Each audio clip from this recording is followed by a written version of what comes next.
Hormuz జలసంధి కాదు, ఇకపై ట్రంప్ జలసంధి అంటున్నారు అమెరికా అధ్యక్షుడు డొనాల్డ్ ట్రంప్. నేనేదో తెలియక అనలేదు, తెలిసే అంటున్నాను అని కూడా అంటున్నారు ఆయన.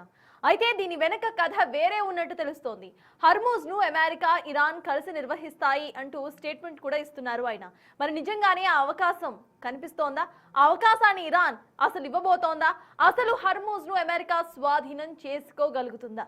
ఇప్పుడు బాబల్ మాందెబ్ జలసంధిని కూడా మూసేస్తామని ఇరాన్ అసలు ఎందుకంటోంది? సో దీని గురించి డిస్కస్ చేద్దాం. సార్, ఫస్ట్ టాపిక్, ట్రంప్ చేస్తున్న ఏవైతే ఈ స్టేట్మెంట్స్ ఉన్నాయో వీటిని ఎలా చూడాలి సార్? అంతకు ముందు కూడా కొన్ని స్టేట్మెంట్స్ ఇచ్చారు, అనంతరం ఇమీడియట్ గా ఇరాన్ అసలు ఎటువంటి చర్చలు కూడా జరగలేదు అంటూ ప్రకటించేసింది. సో ఈ స్టేట్మెంట్ ని పర్టికులర్లీ ఎలా చూడాలి సార్?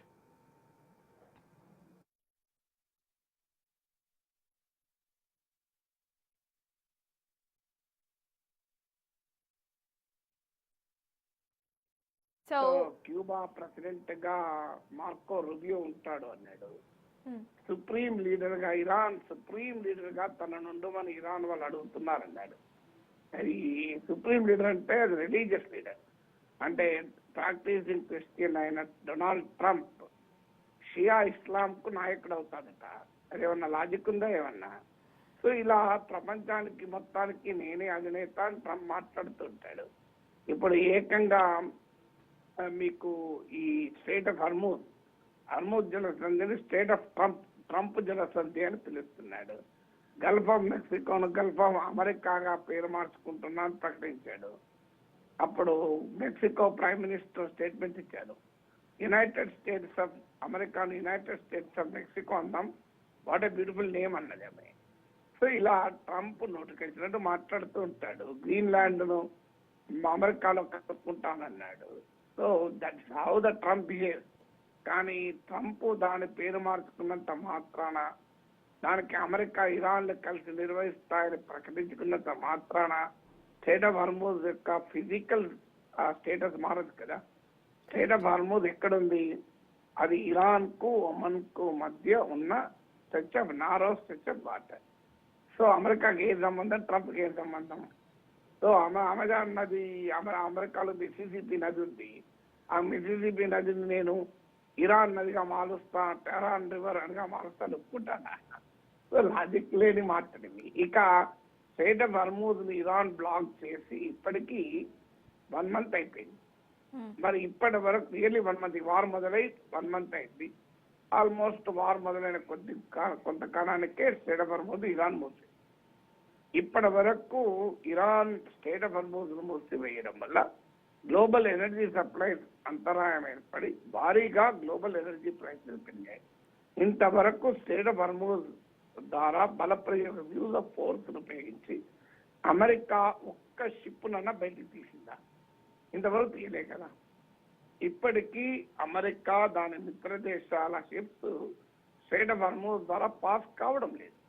ఏమైనా ఇరాన్ అనుమతించిన చైనా, ఇండియా, పాకిస్తాన్ లాంటి ఫ్రెండ్లీ నేషన్స్, అంటే ఇరాన్ ఫ్రెండ్లీగా భావించే నేషన్స్ షిప్స్ మాత్రమే బయటకు వస్తున్నాయి. ట్రంప్ విచిత్రంగా క్లెయిమ్ చేశాడు కూడా, మా ఈ 10 ships ను ఇరాన్ గుడ్ విల్ జెస్టర్ గా ఎలో చేసిందని. ఇప్పుడు వార్తలు వస్తున్నాయి, పాకిస్తాన్ ఫ్లాగ్ తో బయటకు వచ్చి అమెరికా కోసం పనిచేస్తాయి, దాంతో ఇరాన్ పాకిస్తాన్ కూడా అనుమానిస్తోంది అని కూడా వార్తలు వచ్చాయి. సో అందువల్ల ఈవెన్ టుడే 1 month అయినా స్టేట్ ఆఫ్ హర్మూజ్ ను కనీసం ఇరాన్ బ్లాకేడ్ ను కూడా ట్రంప్ తొలగించలేకపోయాడు. ఆఖరికి తన ఒక్కంతో చేత కాదని నాటో దేశాలను పిలిపించాడు. Japan, Australia, UK, France, Germany లాంటి దేశాలు మీరు కూడా మాతో చేరండి అని. సో నాటో దేశాలు తిరస్కరించాయి. So president Trump helpless condition చూడండి, మీరు కలిసి రండి అని నాటో దేశాలను అడుక్కున్నాడు.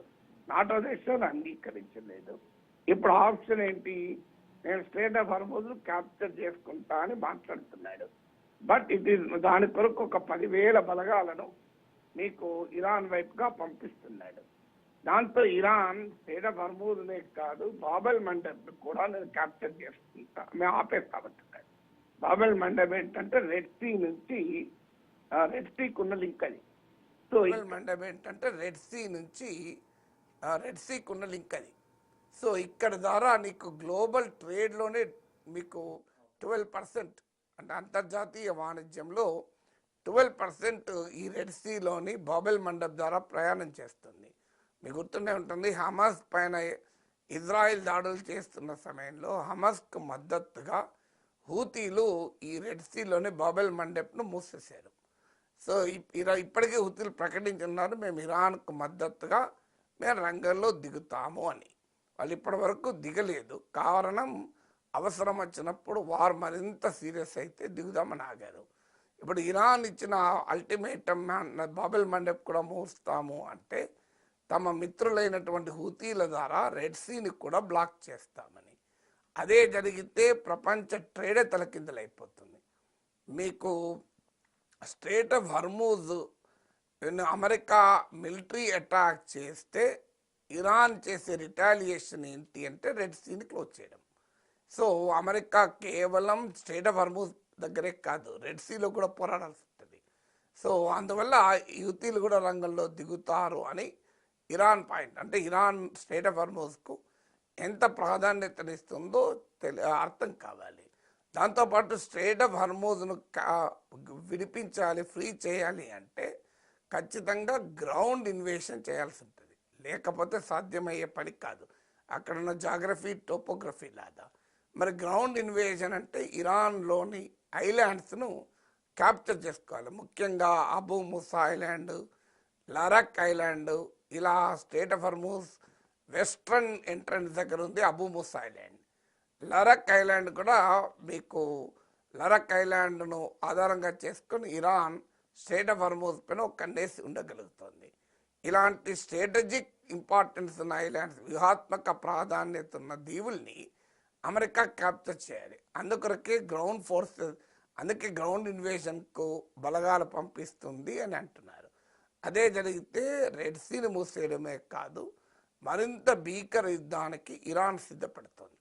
ఇరాన్ ప్రకటించింది కూడా ఇప్పటికి. ఇరాన్ స్పీకర్ ఒకవేళ స్ట్రేట్ ఆఫ్ హర్మూజ్ పైన బల ప్రయోగం అమెరికా చేస్తే అమెరికా మిత్ర దేశాల పైన విచక్షణారహితమైన దాడులు ఉంటాయి, ఇండిస్క్రిమినేట్ అటాక్స్ ఉంటాయి అంటూ ఇరాన్ ప్రకటించింది. అంటే ఇరాన్ స్ట్రేట్ ఆఫ్ హర్మూజ్ను వదులుకోదలుచుకోవాలి. ఇప్పుడే కాదు, యుద్ధం తర్వాత కూడా స్ట్రేట్ ఆఫ్ హర్మూజ్ పైన మా సావర్నిటీ ఉండాలి అని ఇరాన్ వాదిస్తోంది. ఇప్పుడు ఇరాన్ పెట్టిన 5 కండిషన్స్లో ట్రంప్ పెట్టిన 15 పాయింట్స్లో స్ట్రేట్ ఆఫ్ హర్మూజ్ను బ్లాకెట్ తొలగించాలని ఉంటే ఇరాన్ పెట్టిన 5 కండిషన్స్ వారాపటానికి స్ట్రేట్ ఆఫ్ హర్మూజ్ పైన ఫ్యూచర్లో కూడా మాదే సావర్నిటీ అని, స్ట్రేట్ ఆఫ్ హర్మూజ్ కన్నా టోల్ ట్యాక్స్ వసూలు చేయాలి అని ఇరాన్ చూస్తుంది. సో అందువల్ల ఇక్కడ కనుక అమెరికా ఎంటర్ కావాలంటే ఖచ్చితంగా ఇరాన్లోని స్ట్రాటజికల్లీ సిగ్నిఫికెంట్ ఐలాండ్స్ క్యాప్చర్ చేయాలి. అదే జరిగితే ఈ ఐలాండ్స్లో పెద్ద ఎత్తున మిసైల్స్ను, డ్రోన్లను ఇరాన్ మోహరించి ఉంది. దాంతోపాటు ఈ ఏరియా మొత్తం సీ మైన్స్ పెట్టుంది, అంటే మందు పాత్రలను పెట్టుంది. ఇప్పుడు అమెరికా నౌకలు ఇక్కడికి వస్తే ఆ మందు పాత్రలను ఇరాన్ పేల్చవచ్చు. దాంతోపాటు స్పీడ్ బోట్స్ అంటారు, ఎక్స్ప్లోజివ్స్తో కలిగిన స్పీడ్ బోట్లను రెడీగా పెట్టుకుంది. అంటే చాలా తక్కువ ఖర్చుతో భారీ నష్టం చేయవచ్చని. ఈ స్ట్రేట్ ఆఫ్ హర్మూజ్కి ఒక తీరం వైపుగా పర్వత శిఖరాలు ఉంటాయి, మౌంటైనస్ రేంజ్ ఉంటుంది. సో అక్కడి నుంచి ఒక మనిషి తన భుజం మీద మోసుకెళ్ళగలిగేలాంటి వెపన్స్, మిసైల్స్ని కూడా, డ్రోన్లను కూడా ఈ వార్షిప్స్ పైన ప్రయోగించవచ్చు. అందువల్ల టోపోగ్రఫీ ఈ ఐలాండ్లలో టన్నెల్స్లో దాచింది ఇరాన్ మిసైల్స్, ఈ మౌంటైన్స్లో కూడా ఇరాన్ మిసైల్ దాచిపెట్టింది. సో అందువల్ల స్ట్రేట్ ఆఫ్ హర్మూజ్లోకి అమెరికన్ వార్షిప్స్ ఎంటర్ అయితే అత్యంత భయంకరమైన యుద్ధం మొదలయ్యే అవకాశం ఉంది. దాన్ని కూడా అధిగమించి అమెరికా గెలిస్తే అప్పుడు straight of Hormuz straight of Trump అవుతుందేమో. యాజ్ ఆఫ్ నవ్ అయితే స్ట్రేట్ ఆఫ్ హర్మూజ్ దరిదాపుల్లోకి అమెరికా రావడం లేదు. మిత్ర దేశాల సహాయం కొన్న వాళ్ళు ఒప్పుకోలేదు. గ్రౌండ్ ఫోర్సెస్ను పంపిస్తున్న మళ్ళీ Marco Rubio G7 foreign minister meeting తర్వాత ఏమంటాడు, గ్రౌండ్ ఇన్వేషన్ అవసరమే ఉండకపోవచ్చు అని మాట్లాడాడు. సో అందువల్ల సిచ్యువేషన్ చాలా ఫ్లూయిడ్గా ఉంది.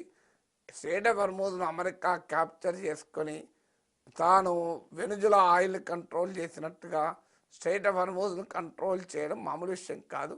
అదే జరిగితే రెడ్ సీ కూడా బ్లాక్ అయ్యే ప్రమాదం కూడా ఉంది. So sir war